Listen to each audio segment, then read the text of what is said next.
Welcome, Sun Devil families, to our Maroon and Gold Family Connection. I'm Talyn Gibbs, joined by Becky Garcia, Crime Prevention Officer.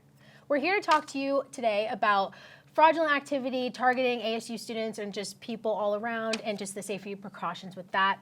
So, for example, recently I had someone use my credit card number and paid for all their bills, and I withdrew like $300, which sucks for me because I'm a broke college student, so I can't really throw away just $300. So, Becky, we need some advice and some tips on that fraudulent activity and phishing and all of those scams. Absolutely. So do you have anything to give us? Well, you know, there's a variety of ways that people get very creative in how they are scamming. And again, whether it's getting a debit card number or your PIN somehow, but make sure, again, you don't want to ever give your PIN number to anybody, and not, or let someone use your credit card or anything like that.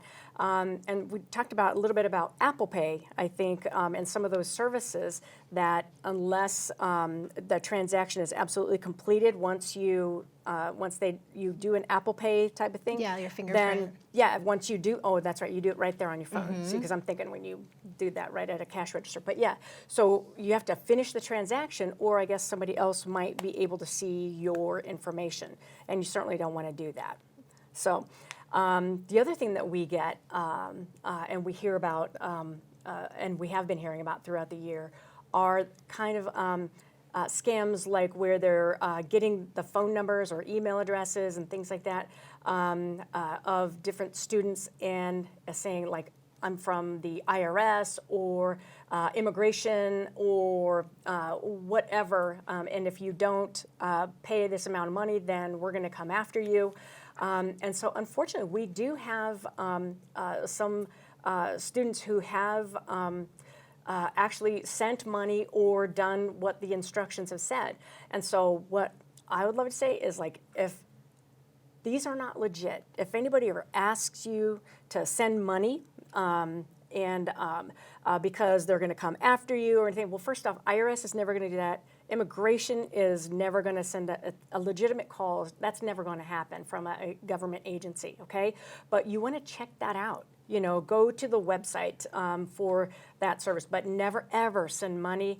And I know some people have been told that they need to go buy Amazon cards in this amount, and then you send it back to them. And that's just, yeah, we don't want to do that. So you never want to send money. And if it sounds too good to be true, like if somebody says, oh, the job offers.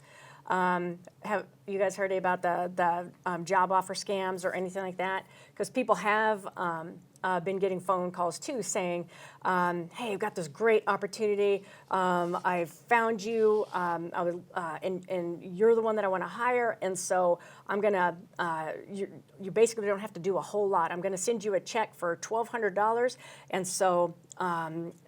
And so what I need you to do, just go ahead and deposit it, and then just send me a check back for $400. You keep the rest, okay? And so that happens, and then of course that's a bad check. And so anyway, so then that person is out that $400 or whatever, $1,200, whatever. Wow. It has happened, but we just need to make sure if something sounds too good to be true, it is. So. That Wow. kind of stuff. Like I said, people are getting creative on some of the things that they're doing.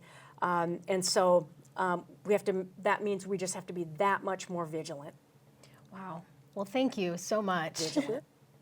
That's all the time we have for today's Maroon and Gold Family Connection. A big thank you to Becky Garcia of ASU Police Department. And remember, Sun Devils, if something is too good to be true, probably is.